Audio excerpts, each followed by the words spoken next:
At this moment, please join us in a moment of silence as we remember those passengers and crew members aboard American Flight 77 and those lost at the Pentagon.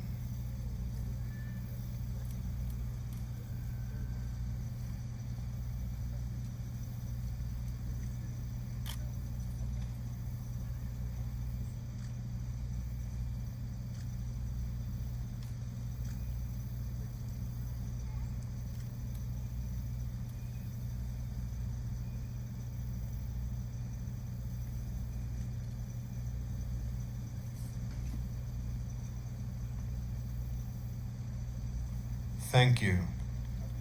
At this time, we'd ask for all guests to find their seats for the beginning of the ceremony. You guys found your seats. Where were they? I was like,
Flight 93 National Memorial. My name is Stephen Clark, Superintendent of this very special place. The National Park Service has the great privilege of being the caretaker of this 2,200-acre memorial dedicated to the memory of 40 remarkable people. As they boarded their aircraft in Newark 20 years ago today, these 40 individuals never imagined the challenge they were about to face. In a moment's time, their journey to San Francisco became a harrowing test of their strength and courage. The passengers and crew members of Flight 93 met this test as heroes and literally changed the course of history. This morning, I would like to respectfully extend a special welcome to the Vice President of the United States, Pamela Harris, and the second gentleman,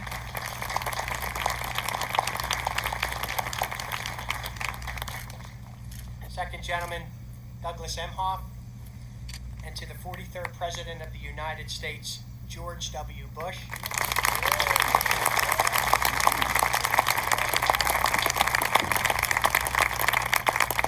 And First Lady Laura Bush.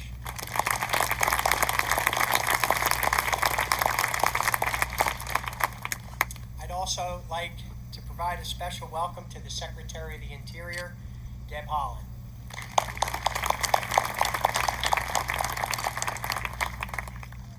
Commonwealth of Pennsylvania's Governor, Mr. Tom Wolf.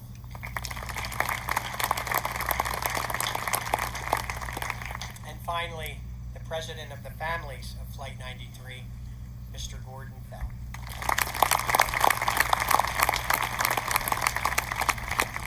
Thank you all. On this day of observance, I am happy to express our thanks for the devoted support to this memorial by communities Shanksville, Stoystown, Friedens, Somerset, and countless others over the last 20 years. Their commitment and dedication will never be forgotten. We are greatly honored today by the presence of more than 500 family and friends of the passengers and crew members. In addition, literally, millions of people around the world are joining us as a virtual audience. I sincerely thank each of you for taking a part and being here in this special moment to honor the heroes of Flight 93.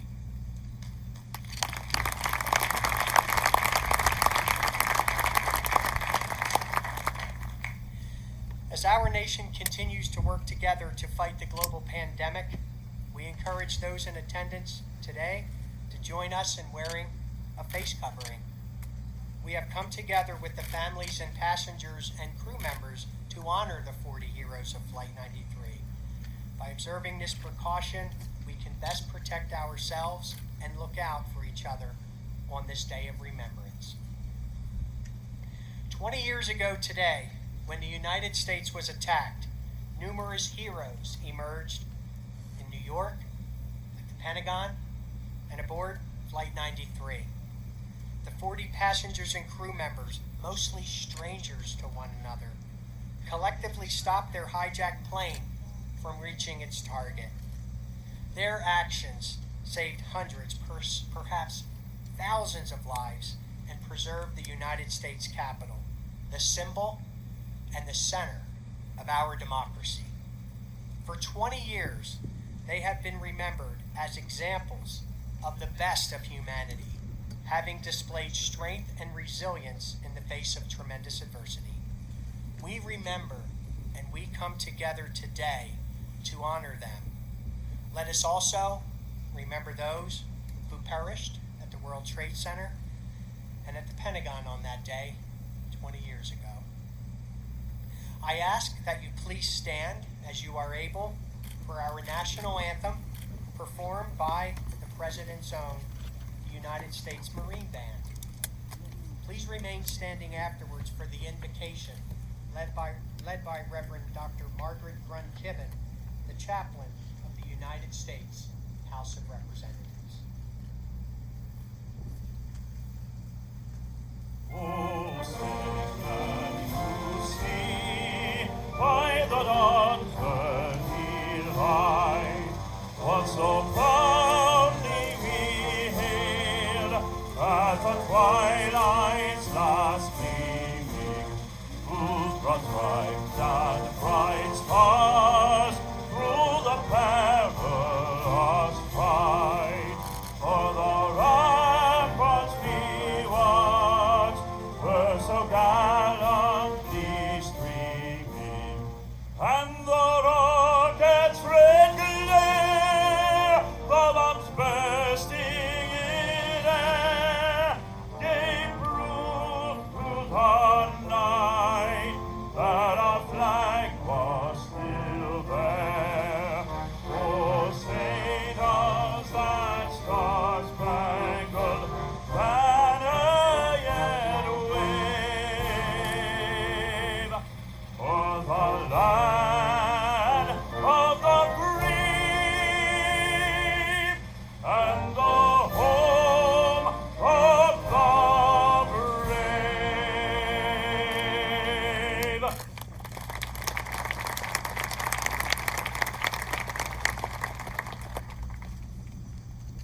Would you pray with me? Holy and eternal God, we approach you today keenly aware of that bucolic morning 20 years ago, when our nation's peace was shattered and thousands of souls perished at the hands of evil. As we honor the heroic sacrifices of the men and women of Flight 93, we yearn for a sense of your loving presence, because only in you can we find respite, security, and peace in the midst of our memories, our grief, and even our anger. God, we pray your blessing over this gathering and on all for whom this moment is an excruciating reminder of fear and loss. Speak into the shadows of these last 2 decades, which left thousands of families bereft of loved ones and our country fractured by the devastation we have seen and experienced. God, we pray your blessing over this gathering. Remind us that the virtue that our heroes displayed is still alive, that freedom by your grace is still ours. Then ennoble us as a nation to hold on to our unity. We will not ever surrender our commitment to liberty and justice, no matter the cost. Bless us with a sense of resilience born in our faith in you, and may our tribute to those who gave the full measure in defense of freedom be worthy of their sacrifice and given in your honor. God bless America, and receive our prayers as we offer them in the strength of your name. Amen.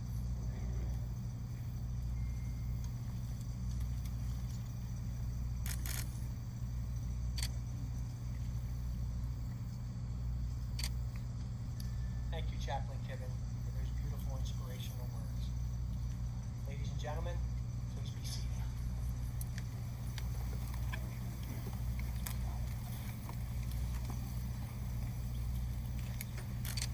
At this moment, 20 years ago, 40 brave individuals, realizing their hijacked plane was part of a larger attack, were preparing to act. By talking to people on the ground, those aboard Flight 93 learned that the World Trade Center and the Pentagon had been struck by other airliners. Galvanized by that knowledge, the passengers and crew members joined together and decided to fight back. In a moment of terrible uncertainty, they were determined to control their fate.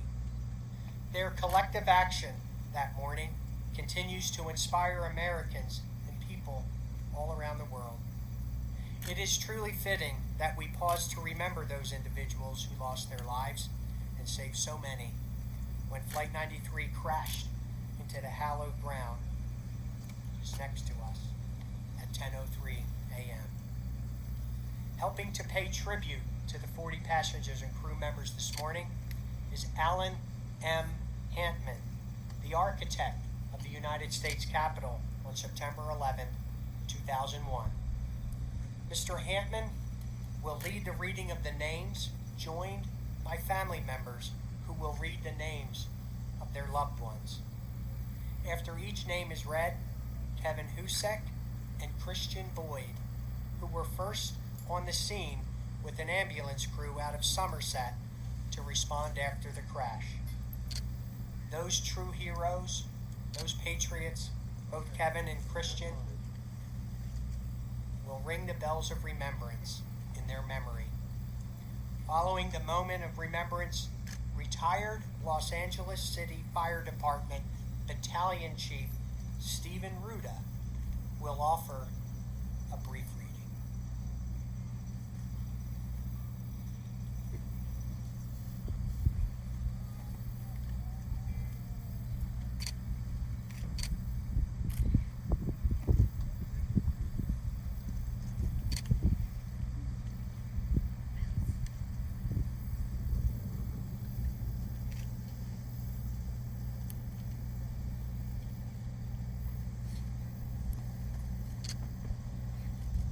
Christian Adams.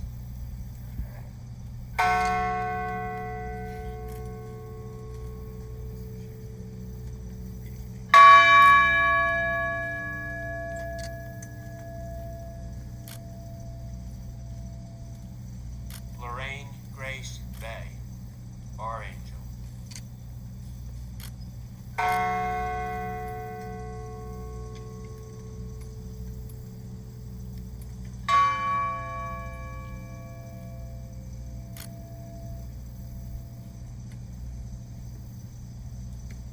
Todd M.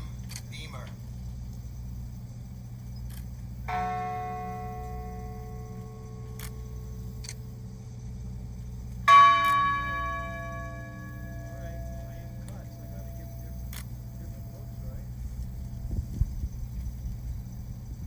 Alan Anthony Bevan.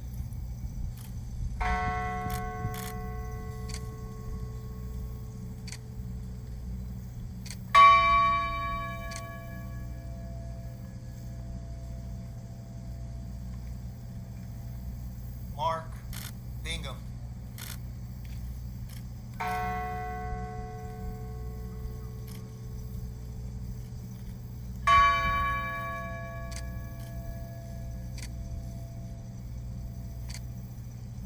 Diora Francis Bodley.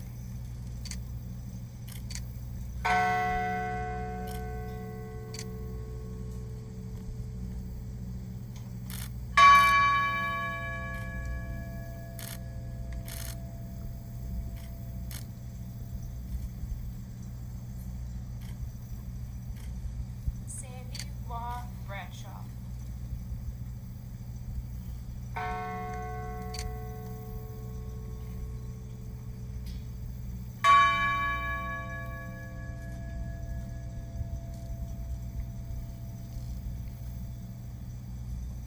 Marion R. Britton.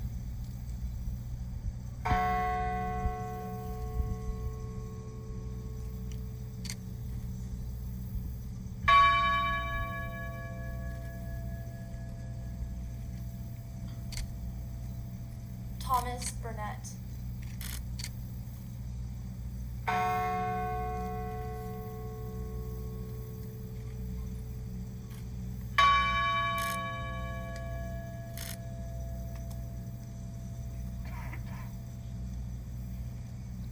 William Joseph Cashman.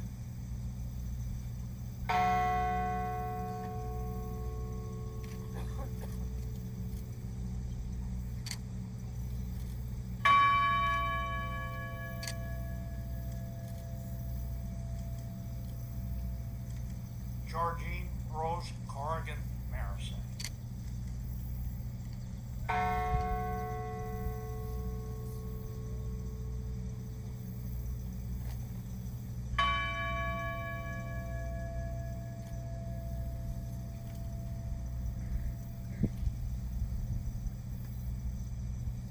Patricia Cushing.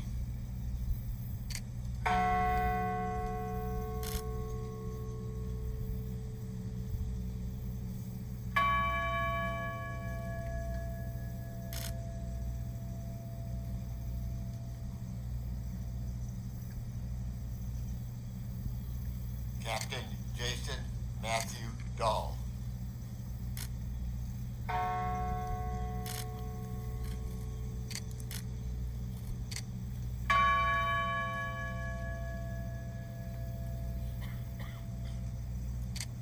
Our dad, Joseph DeLuca.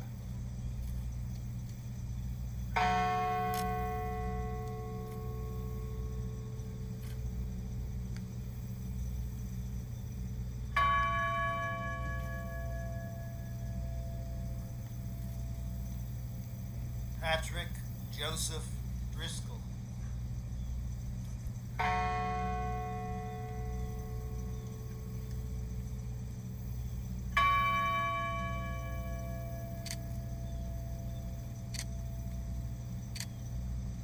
My husband, Edward Porter Phelp.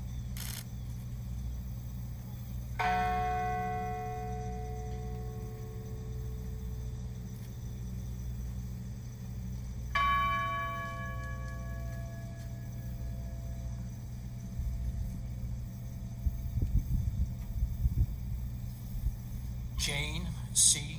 Bolger.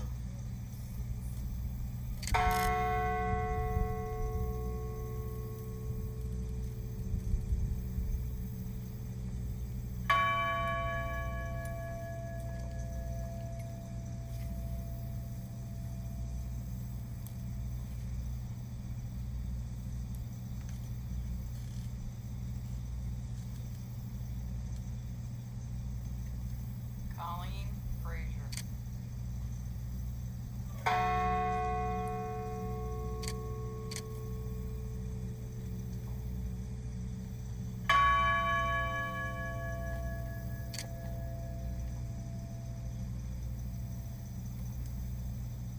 Andrew Sonny Garcia.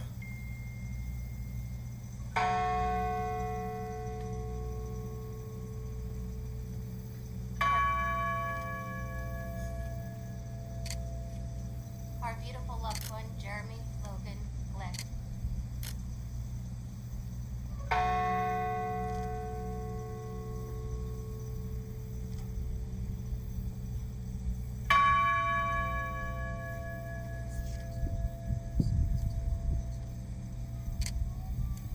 Kristen Osterholm White Gould.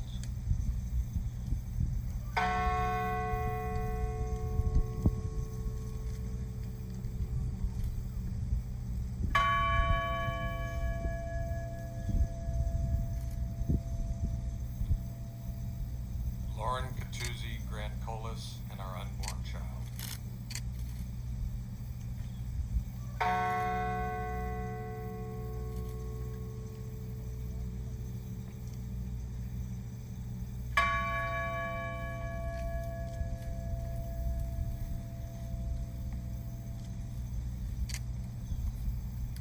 Wanda Anita Green.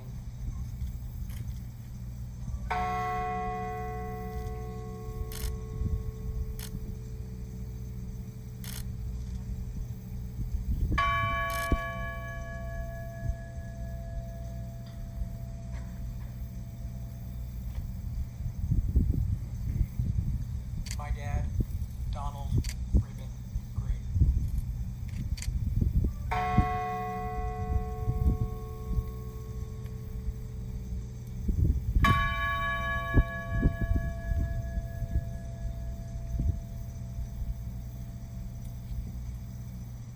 My sister, Linda Christine Grunland.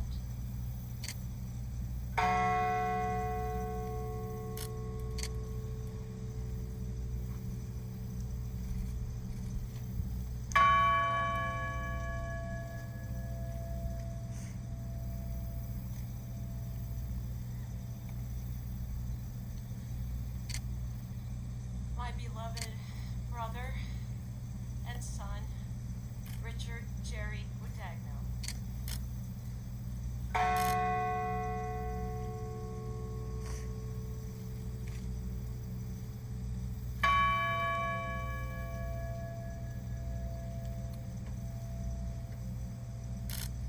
My brother-in-law, First Officer Leroy Homer Jr.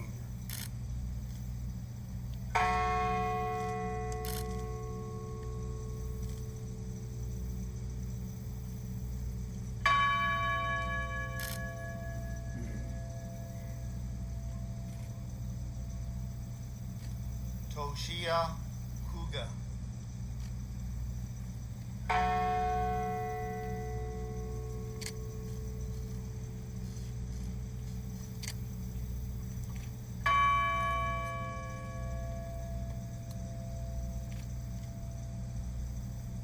My mother and flight attendant C.C. Ross Lyles.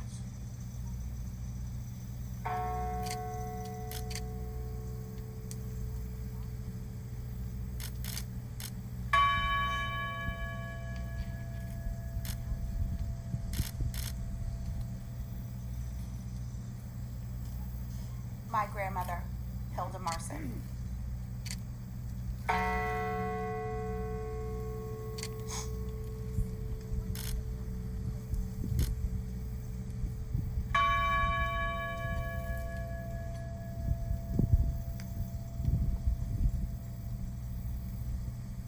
Waleska Martinez.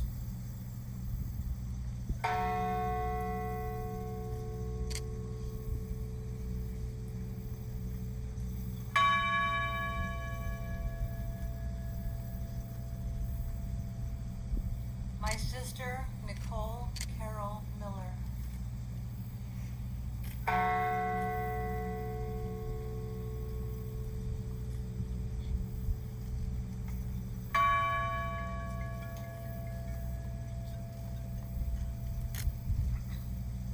Louis Joseph Nackey II.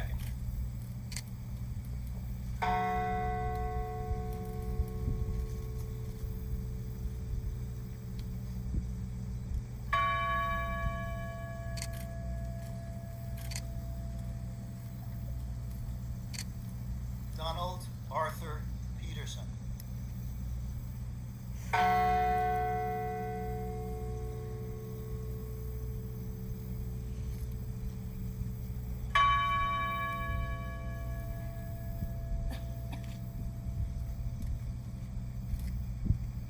Jean Hoadley Peterson.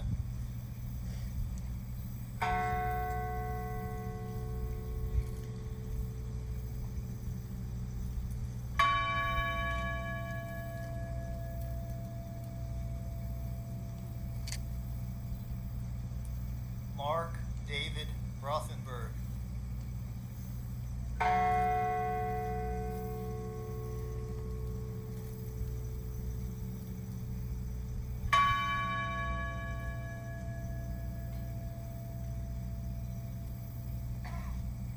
Christine Ann Snyder.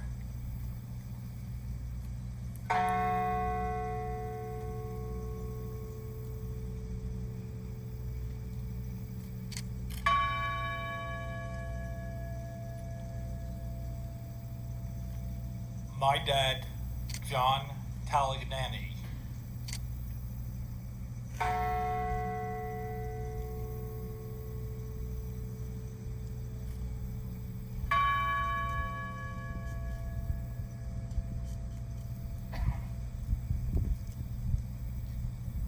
Honor Elizabeth Wayneo.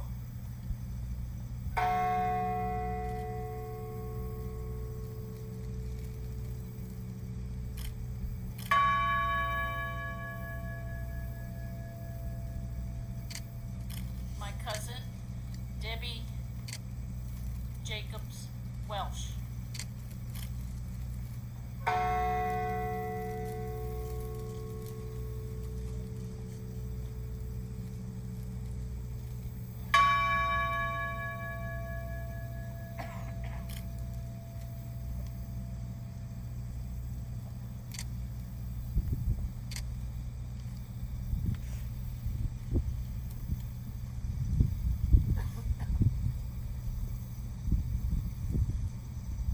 Years ago, the world watched in horror as a terrorist attacks unfolded at the World Trade Center, the Pentagon, and in this field near Shanksville.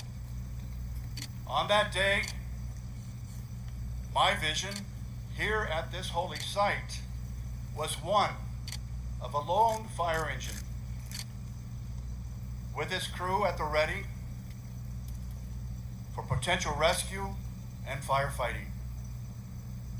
Those first responders were shadowed by smoke rising from the impact zone into the nearby forest of the hemlock trees bordering this field. Now, my thoughts at the moment was that this was no longer a common field. It was traveled by so many who lived in this area, but this field was now sacred ground and common no more. So, how did this vision of tragedy turn into a memory of complete victory? A wife of a fellow Los Angeles firefighter, Susie Bird, made a quilt, and then she asked Minnie to place a written message on the patches of that quilt. When I was given the pen,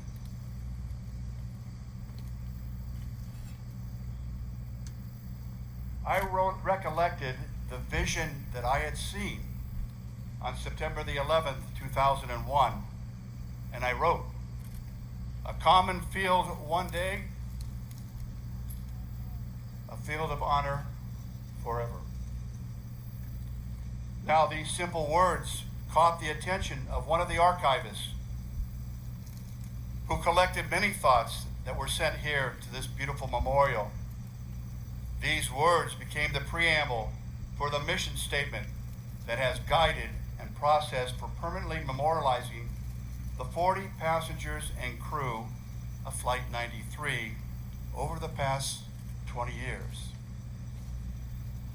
Now, please, hear these words once again.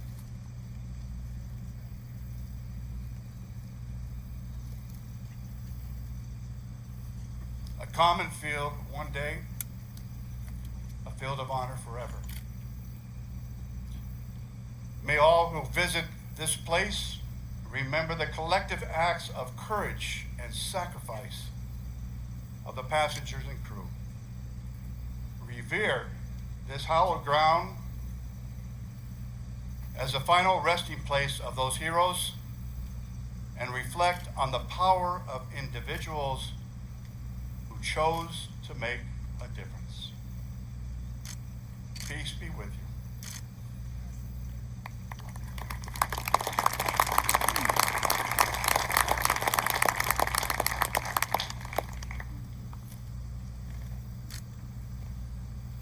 Thank you, Chief Ruda.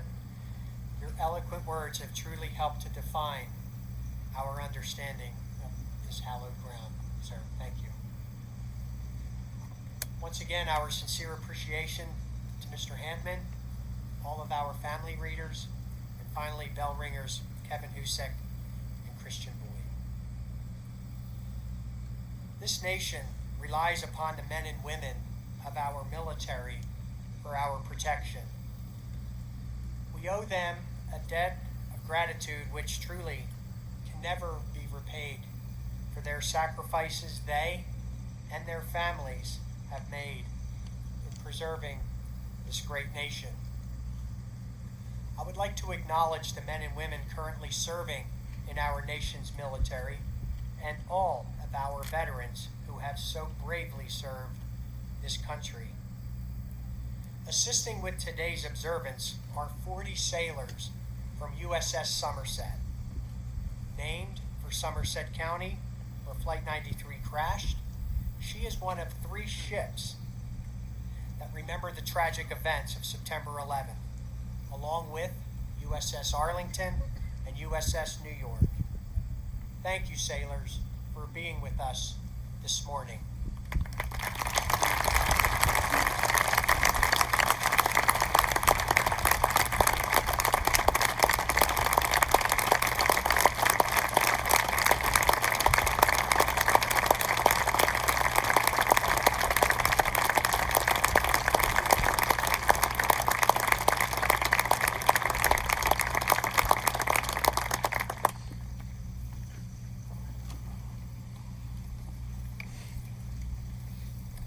It is a great honor to introduce Captain John Kurtz, Commanding Officer, USS Somerset.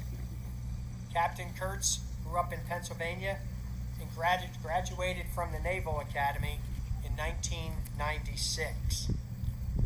Before commanding the Somerset, he served as a naval flight officer and as the executive officer at USS Nimitz. Please join me in welcoming Captain John Kurtz.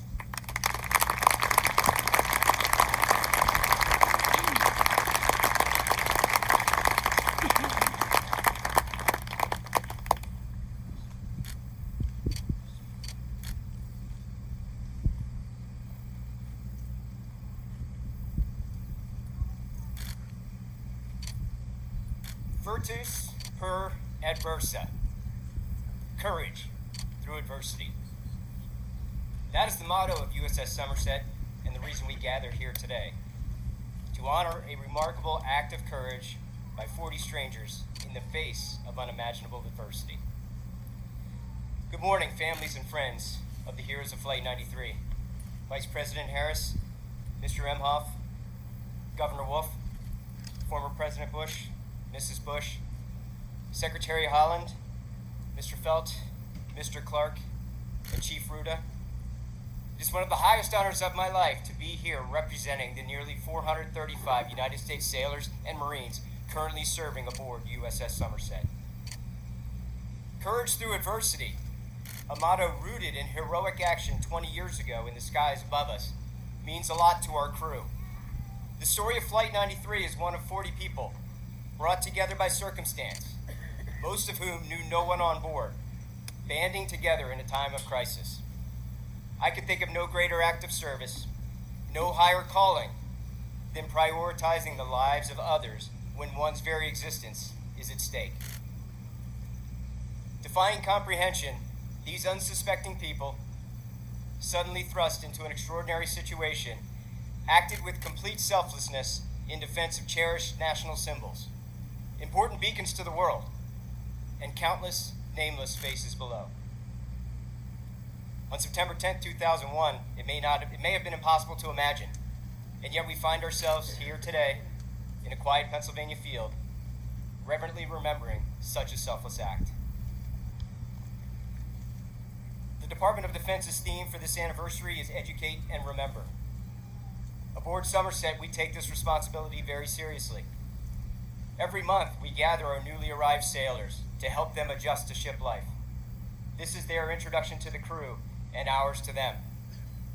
In recent years, many sailors reporting aboard were not yet in kindergarten or even born on that day the world stood still in 2001. This fact alone drives us to educate and remember, as we must recount to a fresh group of faces the story of our ship's namesake. We begin by repeating the ship's motto, pointing out to these young men and women who have no memory of that day that they serve on a ship that still means so much to so many Americans. They are presented with their duty. Join Team Somerset in rising above adversity, and together, as a crew, carry on the legacy of those 40 heroes. It is our job to continue defending those ideals for which they sacrificed. For their path to heroism was uninvited and unrequested. When those passengers and crew members boarded Flight 93 20 years ago, they assumed it was just another flight, to or from vacation, or simply part of a day's work. Adversity took them by surprise, but in response, they joined together and fought back. They put others ahead of themselves, a testament to service and sacrifice. This is what we live for on board U.S. Somerset, strangers banding together in terms of service and sacrifice. We on USS Somerset have a distinct advantage against adversity compared to those 40. We know it's coming. We will find ourselves in the enemy's sights, in the line of fire, standing between our country and those who would do her harm. We owe it to those 40 heroes to be ready.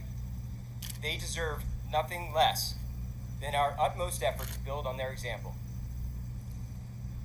I am proud to report that the sailors and Marines of USS Somerset, some of whom are with us today, are ready to put others ahead of themselves. While Somerset's official motto honors the legacy of those individuals who mustered their courage in the face of adversity on that fateful morning, painted on the ship's hangar door, the phrase uttered in the moment of their heroic struggle reflects the inspirational actions of those heroes and serves as a stark reminder and masterful motivator for Team Somerset. Towering over the crew in times of peace and conflict alike, these words remind us all of sacrifice, service, and the call to rise above adversity. I am humbled to repeat those words today as USS Somerset honors the heroes of Flight 93 and the loved ones left behind by their sacrifice. So I will end as I end all of my addresses to the crew. Team Somerset, let's roll!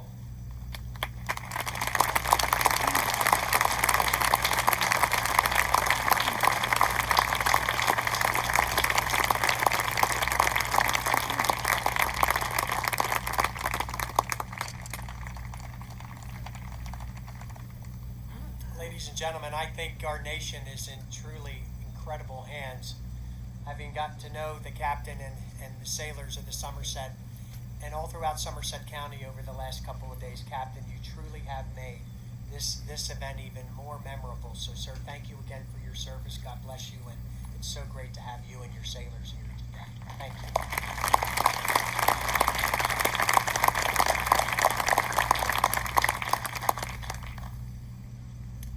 We are honored today also by the presence of many elected officials from all levels of government. Among them, U.S. Senators Bob Casey, Pat Toomey, Congressman John Joyce, State Senator Pat Stefano, and representing the incredible, beautiful people of Somerset County, a group I work with so often, Commissioners Gerald Walker, Colleen Dawson, and Pamela Tokar-Ickes. For everyone, we truly appreciate you being with us here today. On September 11th, 2001, Governor Tom Ridge arrived here to survey the crash site. 1 week later, he met with family members when they first visited this field of honor. In the following days, President Bush summoned him to Washington to lead this country's homeland security efforts. Governor Ridge wishes he could be with us this morning as the families of Flight 93 mean so much to him.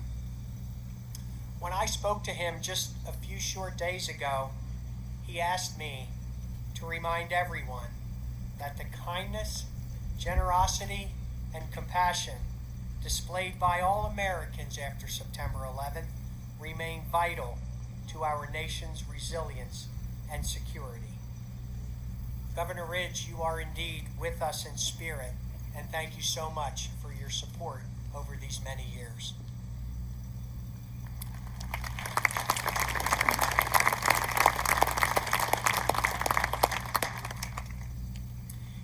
For truly, in the past 20 years, there's no question that the Commonwealth of Pennsylvania has been deeply involved in honoring the heroes of Flight 93. That involvement has been vital, truly vital, to the creation of this memorial. Joining us now, a Pennsylvania native and the 47th governor of this great state of Pennsylvania. Everyone, please help me welcome Governor Tom Wolf.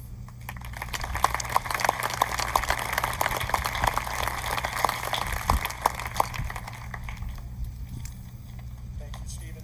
Thank you, everyone, for being here. Thank you for honoring me, allowing me to be here today. Pennsylvania is indeed proud to have been involved with these memorial services and with everything to honor the people who gave so much to all of us on that day. But every time I visit this memorial, I am struck by the solemnity of the place. Even more, I'm struck by the compassion and the heart of the people who built this place of remembrance. People who visit to share stories of love and of grief, and the people who care for this space and the visitors who come here day in and day out. Every year, we remember the lives lost to violent terrorist attacks on September 11th, 2001. This year, we're commemorating the 20th anniversary of this tragedy. And just like we do every year, our nation will come together to mourn and to remember. We remember our first responders, and all those who went into danger on September 11th and in the days that followed to protect others. We remember the extraordinary acts of bravery and compassion committed by ordinary people on that day. Here in Pennsylvania, we particularly remember the actions of the 40 passengers and the crew on Flight 93 who fought back, who sacrificed themselves to save the lives of strangers. This story and this place remind us each day of what it means to be an American. In times of strife, we Americans, we come together. We comfort each other. We protect each other. And we stand up for each other. This memorial is a powerful reminder of what we have lost, but it's also a powerful reminder of the strength of the American spirit and of what we can do when we come together for the greater good of each of us. September 11th, 2001 was one of our nation's darkest days.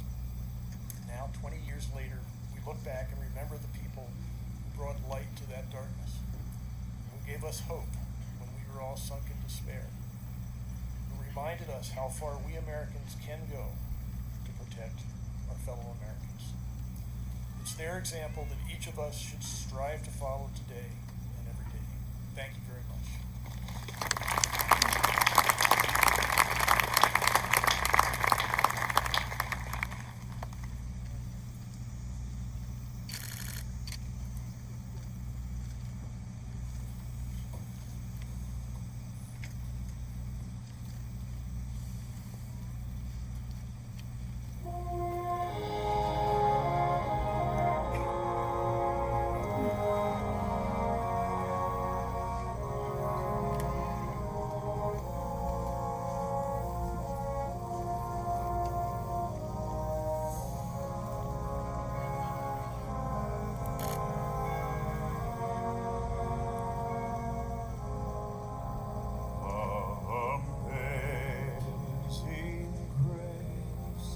How sweet the sound that saved a wretch like me. I once was lost, but now I'm found. Was blind, but now I see.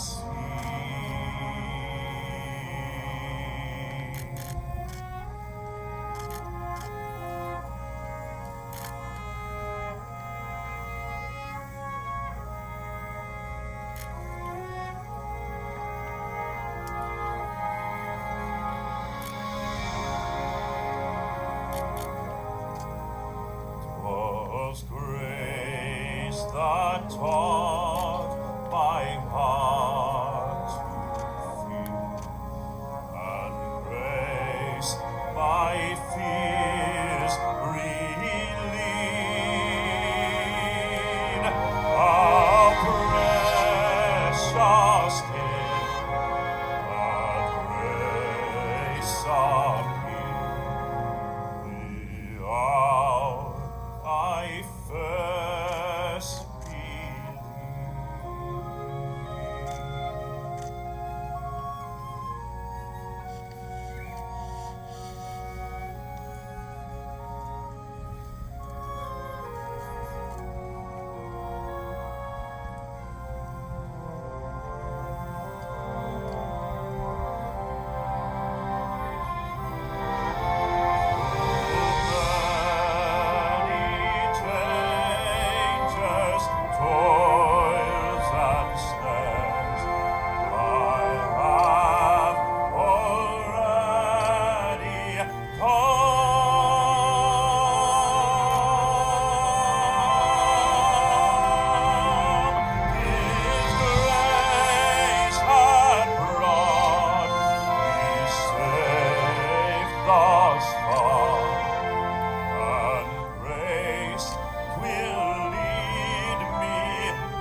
The National Park Service has enjoyed the support of several partners in establishing this amazing memorial.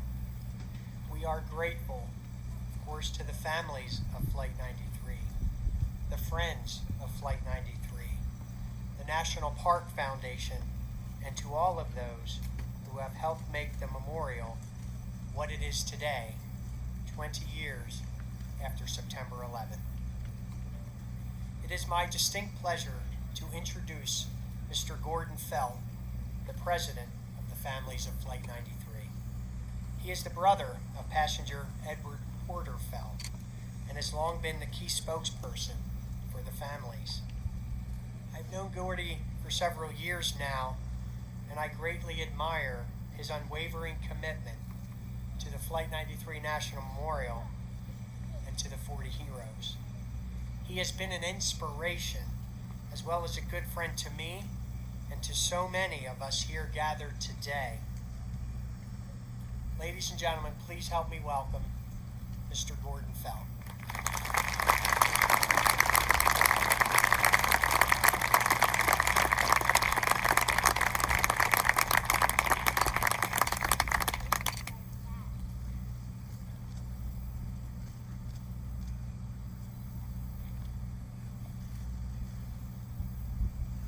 Madam Vice President, gentlemen, President and Mrs. Bush, Secretary Holland, Governor Wolf, Captain Kurtz, Pastor Kibben, Steve, Superintendent Clark, distinguished guests, families, friends, ambassadors, and all that join us today, near or far. I welcome you to the 20th Remembrance Ceremony of September 11th, 2001, here at the Flight 93 National Memorial.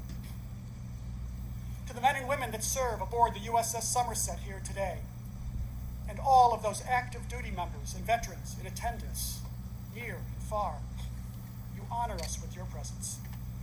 And we must never forget that there are thousands of your brethren gravely injured, or that have lost their lives while serving, or as a result of their service during these past 20 years. Their loss reminds us that September 11th was not a singular event, but a date that marked a cultural paradigm shift in our country and for freedom-loving people across the globe.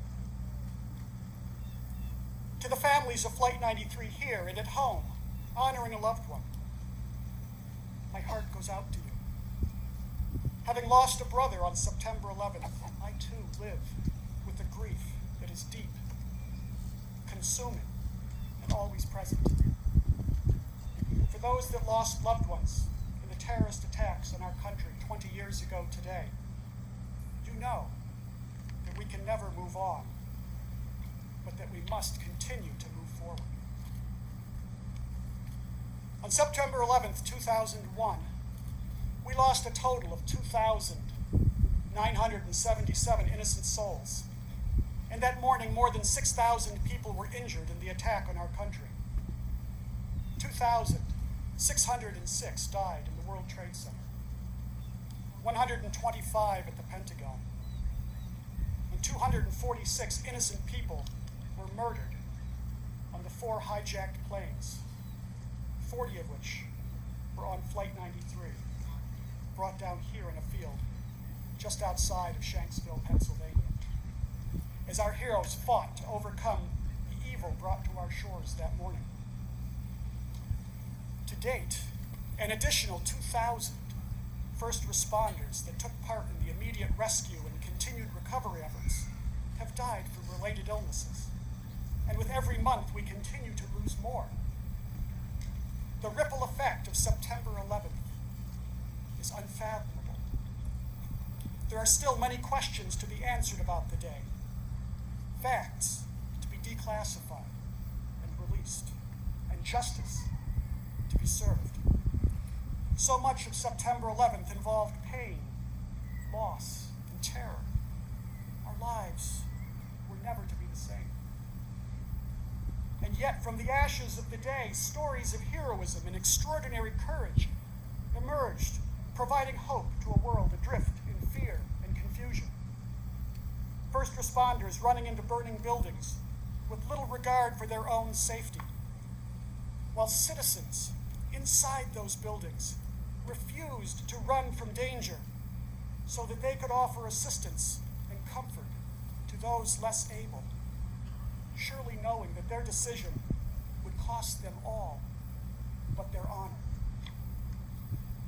And here in the skies over southwestern Pennsylvania, a group of 40 individuals, mostly strangers, when becoming aware of what was taking place on the ground that morning, found the courage to band together at a moment's notice, without regard for political, religious, professional, or cultural differences.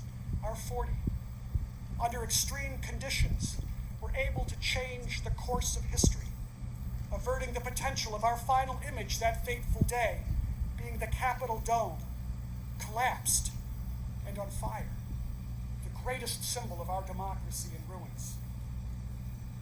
As the personification of that symbol, our heroes embraced the tenets of democracy that no expression of terrorism will ever extinguish. E pluribus unum. Out of many, one. Our heroes united. They formulated a plan when confronted by a great evil.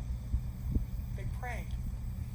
They voted on a course of action, and then they struck. Though in the process, they lost their lives, there is no question that they won the first battle in this current war on terrorism.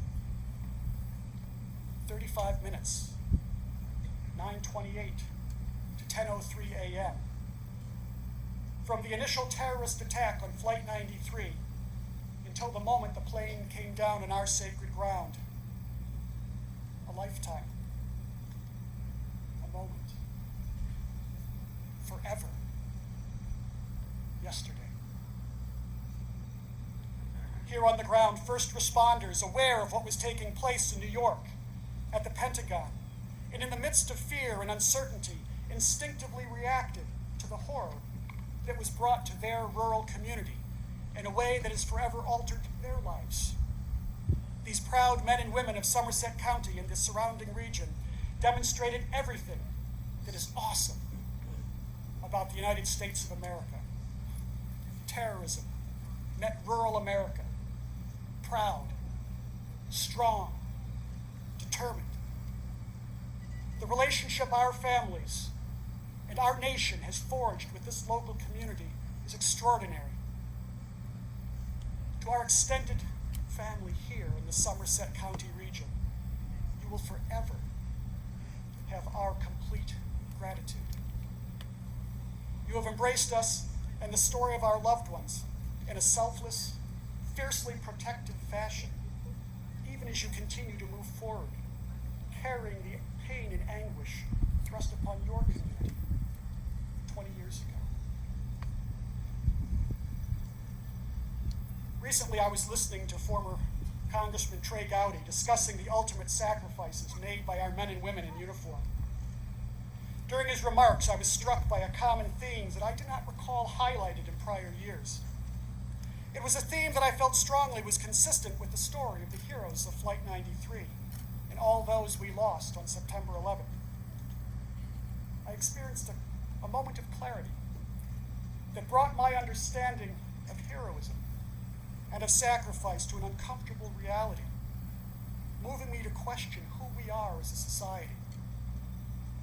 What struck such a nerve was not the annual reminder to honor and remember the thousands of lives ripped from the embrace of their families the morning of September 11th, 2001, including the 40 heroes of Flight 93. But rather the question to be considered is, are we worthy of their sacrifice? Are we worthy? Do we as individuals, communities, and as a country conduct ourselves in a manner that would make those that sacrificed so much and fought so hard on September 11th proud of who we have become? Do we share the same willingness to sacrifice for others in little ways as well as large? To act when necessary for no other reason than to accomplish a noble goal, egoless, and with no other motivation than to do what is right?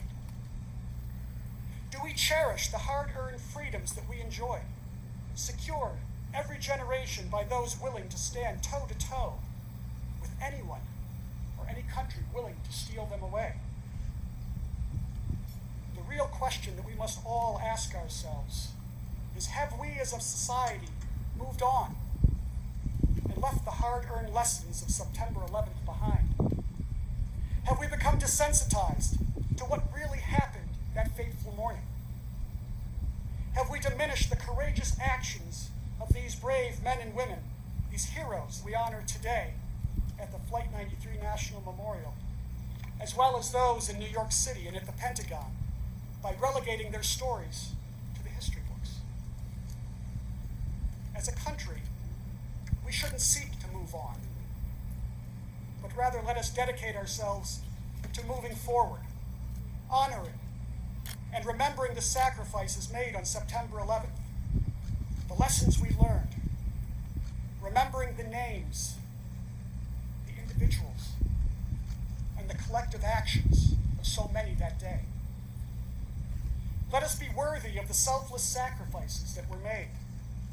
Let us remember who we became on September 12th. In the aftermath of September 11th, we saw beyond our differences so that in unity we could survive the devastation of the day. E pluribus unum. Out of many, we became one. That is the inspiration of September 11th. Whether it was in the air or on the ground that morning, heroism was revealed. History was made, and the course of our lives were changed forever. The path we follow is up to us. Let us strive to be worthy of those we lost that morning. Our 40 heroes, our loved ones, and the thousands of other innocent lives extinguished that day and in the aftermath of September 11th. E pluribus unum. Thank you.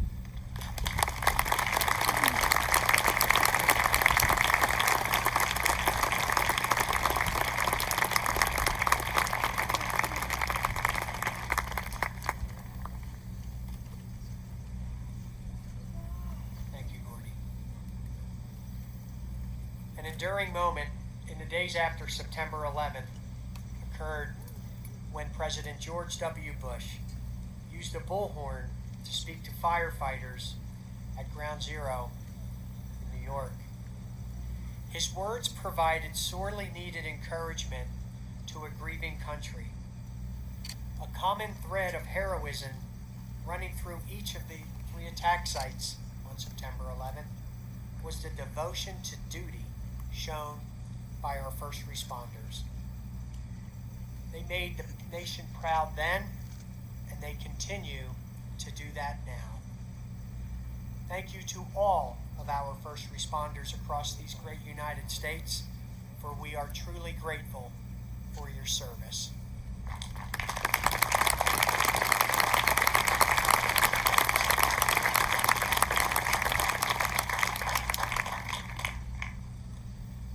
I'm greatly honored now to present our next speaker, the 43rd President of the United States of America, George W. Bush.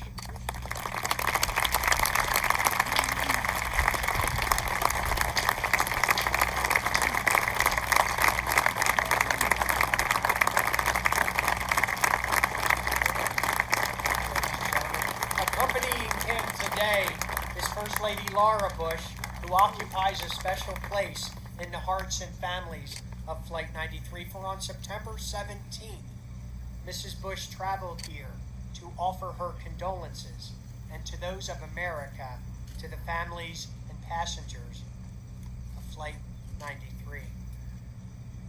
President Bush is fondly remembered by everyone involved in the effort to commemorate the heroes of Flight 93 for signing the act that created this national memorial on September 24th, 2002. Ladies and gentlemen, please welcome the 43rd President of the United States.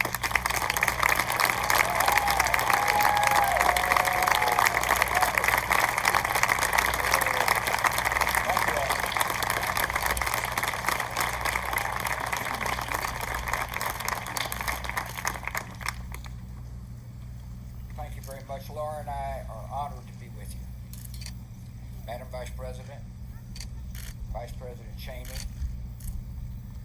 Governor Wolf, Secretary Holland, and distinguished guests. 20 years ago, we all found in different ways, in different places, but all at the same moment, that our lives would be changed forever.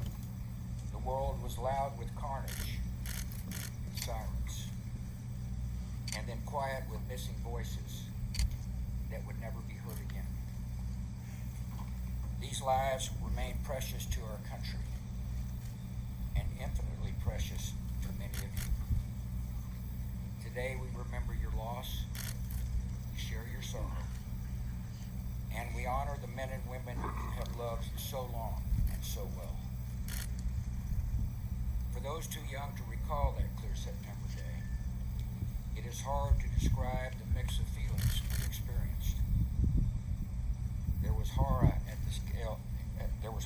at the scale of destruction, and awe at the bravery and kindness that rose to meet it. There was shock at the audacity of evil, and gratitude for the heroism and decency that opposed it.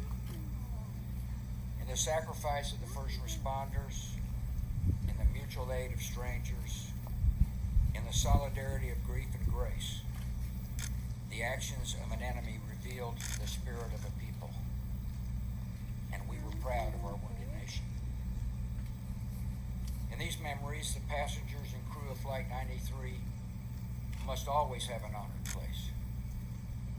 Here, the intended targets became the instruments of rescue, and many who are now alive owe a vast, unconscious debt to the defiance displayed in the skies above this field. It would be a mistake to idealize the experience of those terrible events. All that many people could initially see was the brute randomness of death. All that many could feel was unearned suffering. All that many could hear was God's terrible silence. There are many who still struggle with a lonely pain that cuts deep within. In those fateful hours, we learned other lessons as well. We saw that Americans were vulnerable, but not fragile. That they possess a core of strength that survives the worst that life can bring. We learned that bravery is more common than we imagined, emerging with sudden splendor in the face of death. We vividly felt how every hour with our loved ones was a temporary and holy gift, and we found that even the longest days end. Many of us have tried to make spiritual sense of these events. There is no simple explanation for the mix of providence and human will that sets the direction of our lives. But comfort can come from a different sort of knowledge. After wandering long and lost in the dark, many have found they were actually walking step by step toward grace. As a nation, our adjustments have been profound. Many Americans struggled to understand why an enemy would hate us with such zeal. The security measures incorporated into our lives are both sources of comfort and reminders of our vulnerability. we have seen growing evidence that the dangers to our country can come not only across borders, but from violence that gathers within. There is little cultural overlap between violent extremists abroad and violent extremists at home. But in their disdain for pluralism, in their disregard for human life, in their determination to defile national symbols, they are children of the same foul spirit, and it is our continuing duty to confront them. After 9/11, millions of brave Americans stepped forward and volunteered to serve in the armed forces. The military measures taken over the last 20 years to pursue dangers at their source have led to debate. But one thing is certain. We owe an assurance to all who have fought our nation's most recent battles. Let me speak directly to veterans and people in uniform. The cause you pursued at the call of duty is the noblest America has to offer. You have shielded your fellow citizens from danger. You have defended the beliefs of your country and advanced the rights of the downtrodden. You have been the face of hope and mercy in dark places. You have been a force for good in the world. Nothing that has followed, nothing, can tarnish your honor or diminish your accomplishments. To you and to the honored dead, our country is forever grateful.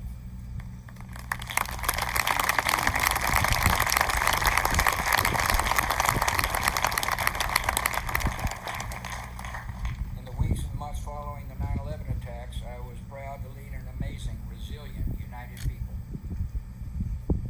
When it comes to the unity of America, those days seem distant from our own. Malign force seems at work in our common life that turns every disagreement into an argument, and every argument into a clash of cultures. So much of our politics has become a naked appeal to anger, fear, and resentment. That leaves us worried about our nation and our future together. I come without explanations or solutions.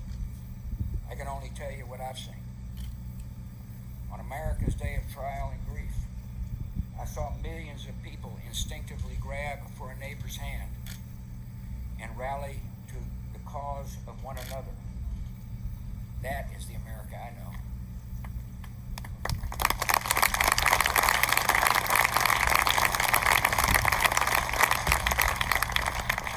At a time when religious bigotry might have flowed freely, I saw Americans reject prejudice and embrace people of Muslim faith. That is the nation I know.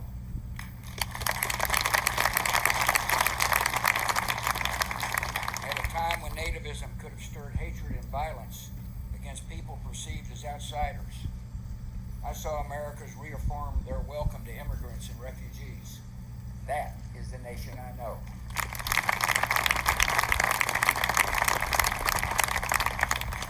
At a time when some viewed the rising generation as individualistic and decadent, I saw young people embrace an ethic of service and rise to selfless action. That is the nation I know. This is not mere nostalgia. It is the truest version of ourselves. It is what we have been and what we can be again. 20 years ago, terrorists chose a random group of Americans on a routine flight to be collateral damage in a spectacular act of terror. The 33 passengers and 7 crew of Flight 93 could have been any group of citizens selected by fate. In a sense, they stood in for us all. The terrorists soon discovered that a random group of Americans is an exceptional group of people. Facing an impossible circumstance, they comforted their loved ones by phone, braced each other for action, and defeated the designs of evil. These Americans were brave, strong, and united in ways that shocked the terrorists, but should not surprise any of us. This is the nation we know.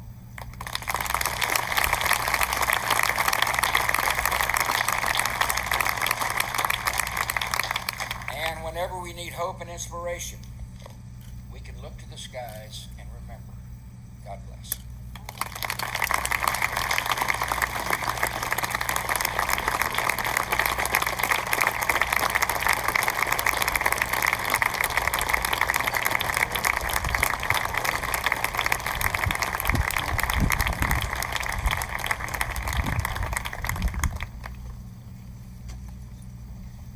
Thank you, Mr. President, for those beautiful, insightful words.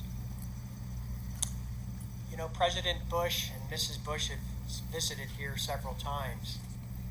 We are delighted, of course, to have them with us here today, now that the memorial has been completed. The design for this memorial, which so beautifully frames this site, is the work of Paul Murdoch Architects. A deeply felt thank you to Paul and Melina Murdoch, who are with us here today, and to their entire team for envisioning the memorial that has literally sculpted the landscape in an unforgettable manner, and which will be visited by millions of people for generations to come. Once again, thank you to Paul and Melina and their entire team.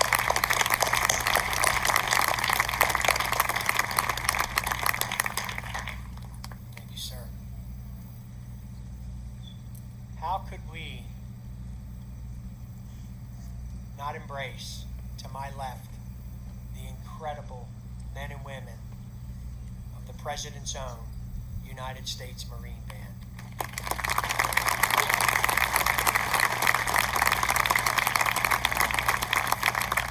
Formed in 1798, it's America's oldest continuously active professional musical organization. Think about that. Its mission is to perform for the United States President and the Commandant of the Marine Corps. We are truly privileged to enjoy this national treasure. Ladies and gentlemen, please once again join me in thanking and appreciating the incredible President's Own.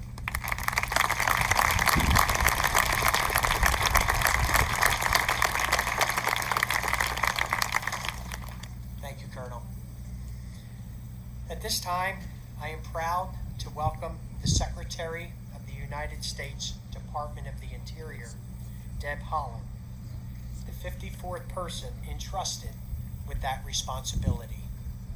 She leads a department which employs more than 70,000 people, whose mission it is to protect and manage this country's natural resources, as well as our beautiful and absolutely powerful cultural heritage. Would you all please join me in welcoming Secretary Deb Haaland?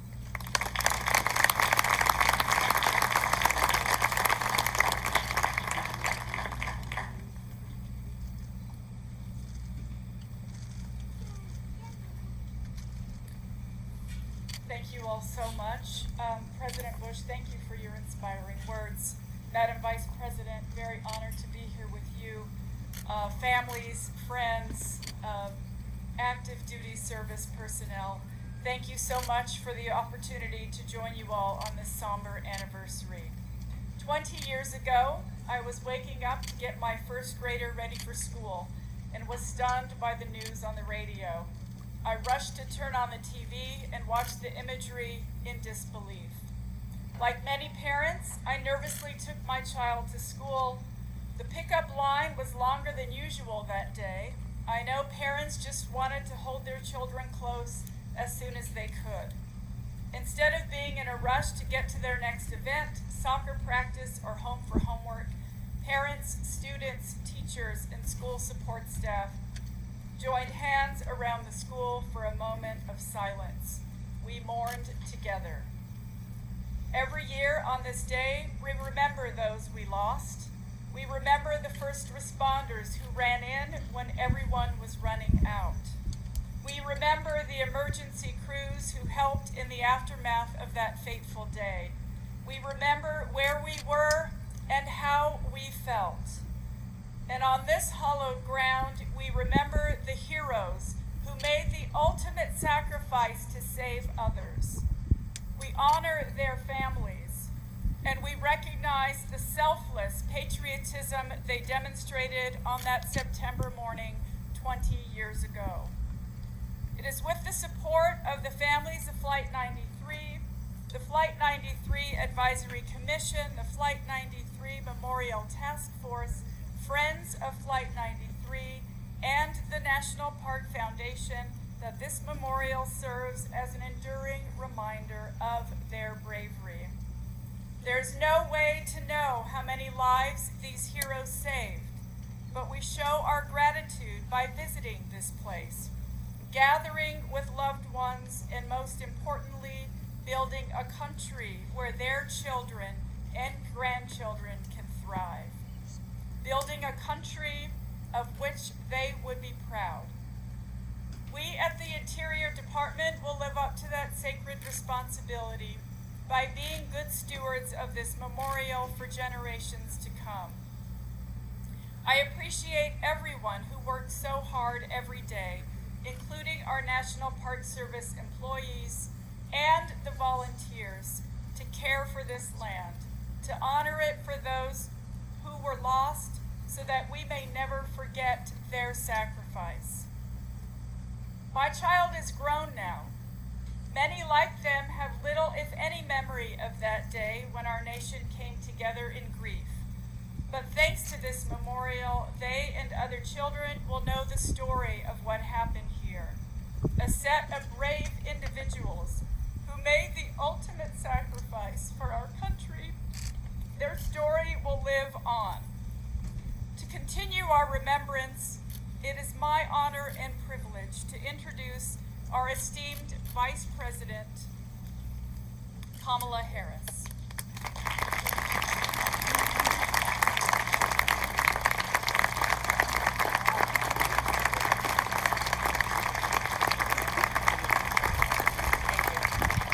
Good morning. Good morning. President Bush, it is my honor to be on this stage with you and Mrs. Laura Bush, and thank you, President Bush, for your words. They are as resonant today as the words you spoke 20 years ago. Governor Tom Wolf, Superintendent Stephen Clark, Madam Secretary, and the President of the Families of Flight 93, Gordon Phelp. It is truly an honor to be with all of you at this field of honor.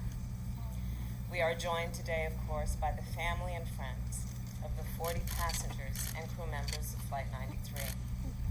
And we stand today with all those who lost someone on September 11, 2001, and in the aftermath of the attacks.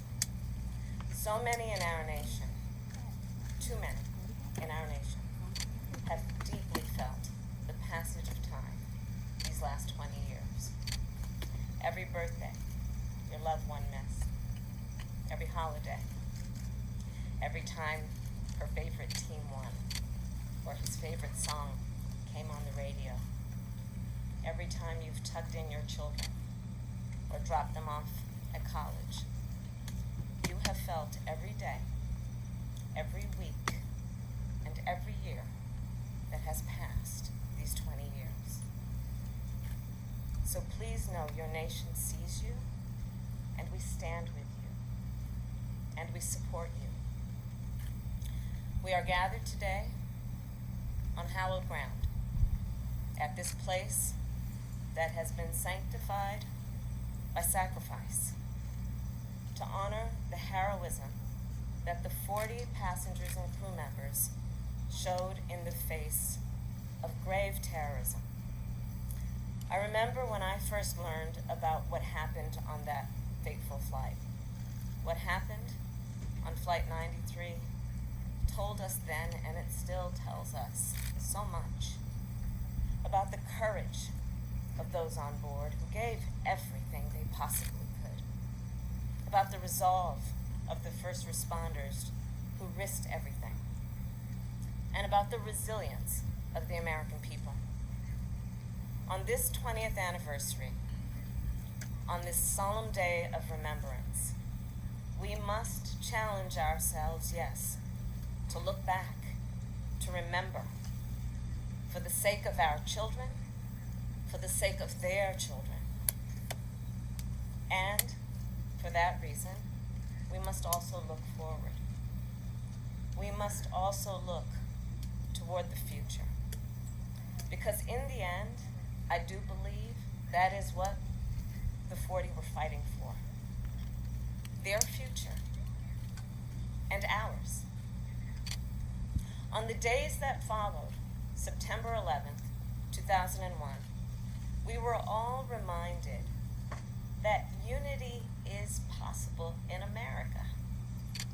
We were reminded also that unity is imperative in America. It is essential to our shared prosperity, to our national security, and to our standing in the world. And by unity, I don't mean uniformity. We had differences of opinion in 2001, as we do in 2021. And I believe that in America, our diversity is our strength.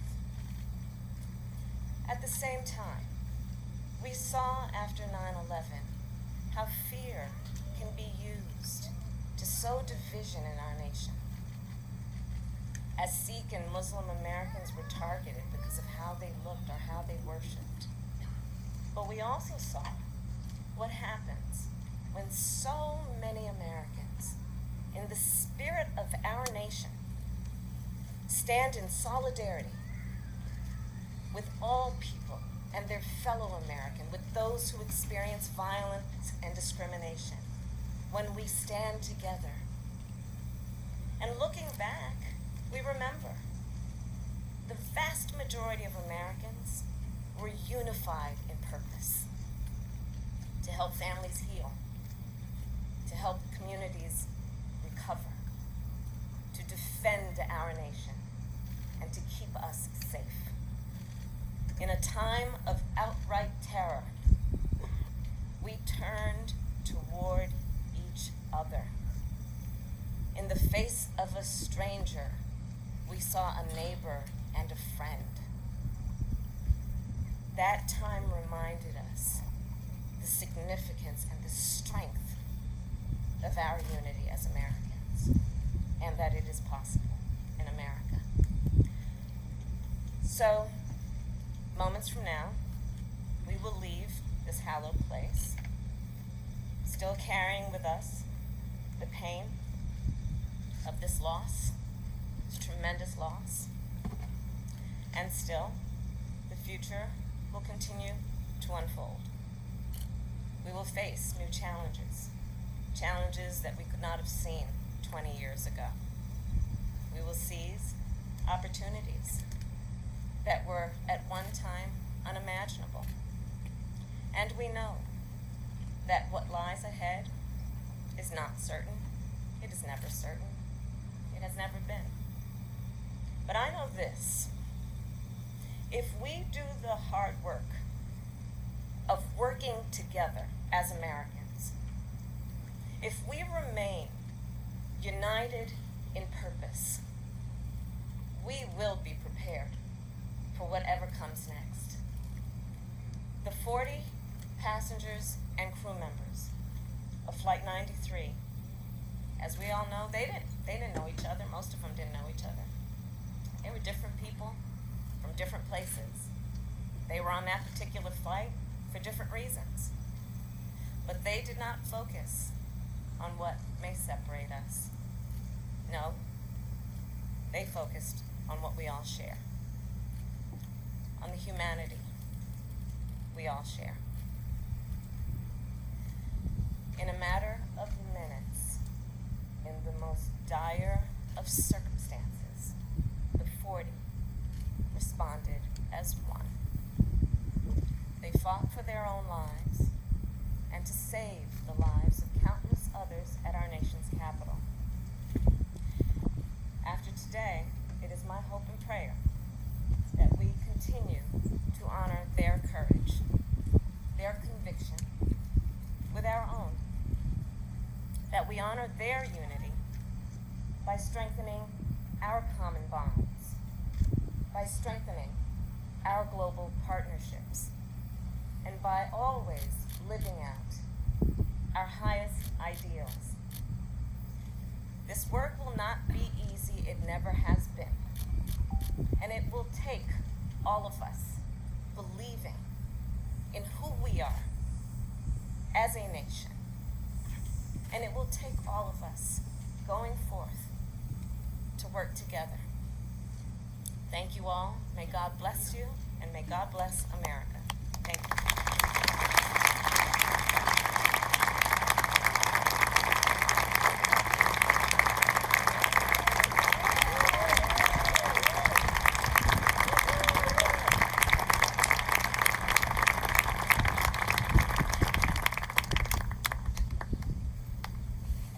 Thank you again, Madam Vice President. Beautiful words. Before this national memorial was created, local residents, calling themselves ambassadors, took responsibility to watch over this hallowed ground and welcome visitors from near and far. Next year in January, we will mark the 20th anniversary, of that group. I would like to thank everyone who has given their time as a Flight 93 ambassador over the years, as you are, in many ways, the heart and soul of this very special place.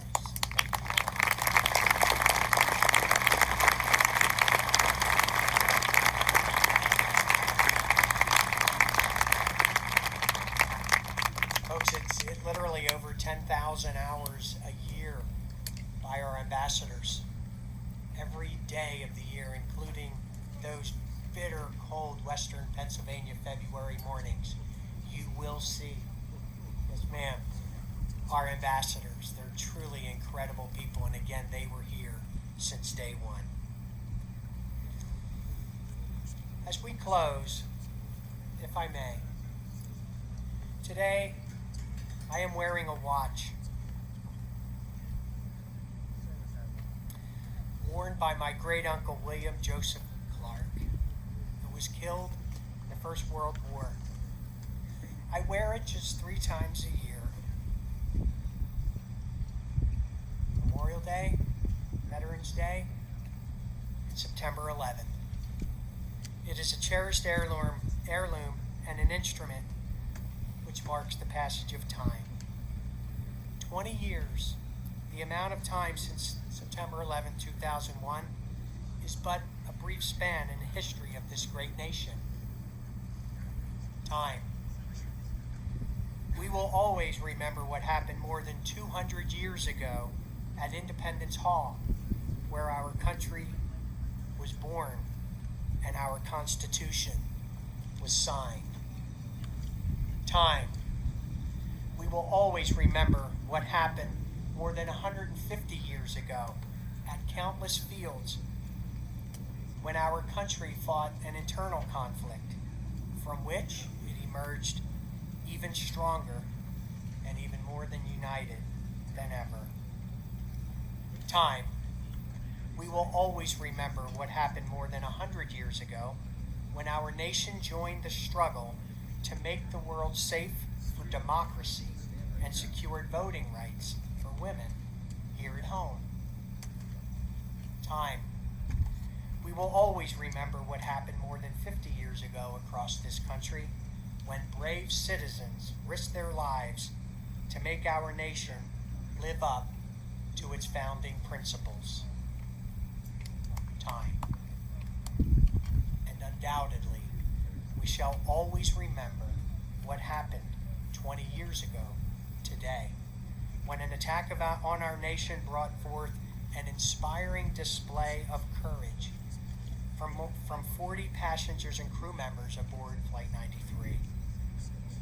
Again, confronted by an unprecedented situation, they drew upon reserves of inner strength, acted, and saved many lives. Time. As the years go by, the passage of time will only strengthen the importance of their story and this place in the history of our nation. Let us never forget what they did here. Let us always remember the lives lost that day in New York, at the Pentagon, and here in this field of honor.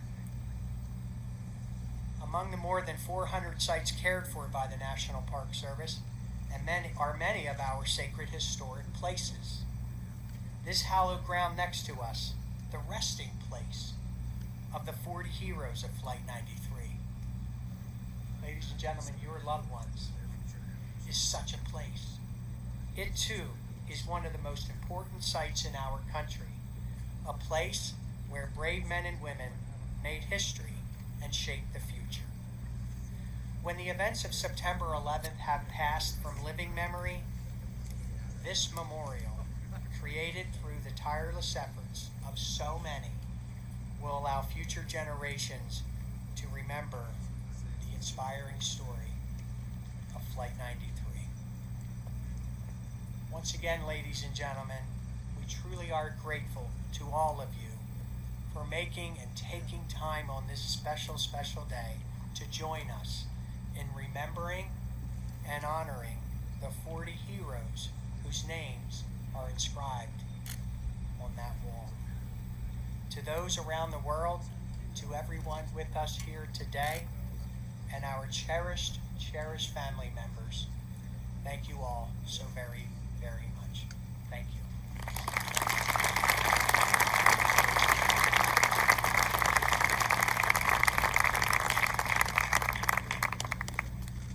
Ladies and gentlemen, please remain seated until the ceremonial gate has been opened.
land of the pilgrim's pride, from every mountain side, let freedom ring,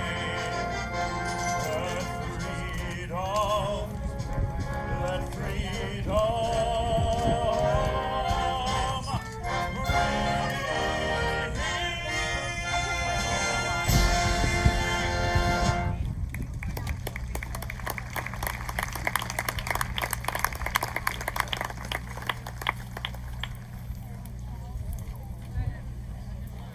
Now, the families of Flight 93 are invited to the Wall of Names and the sacred ground for a private wreath-laying ceremony.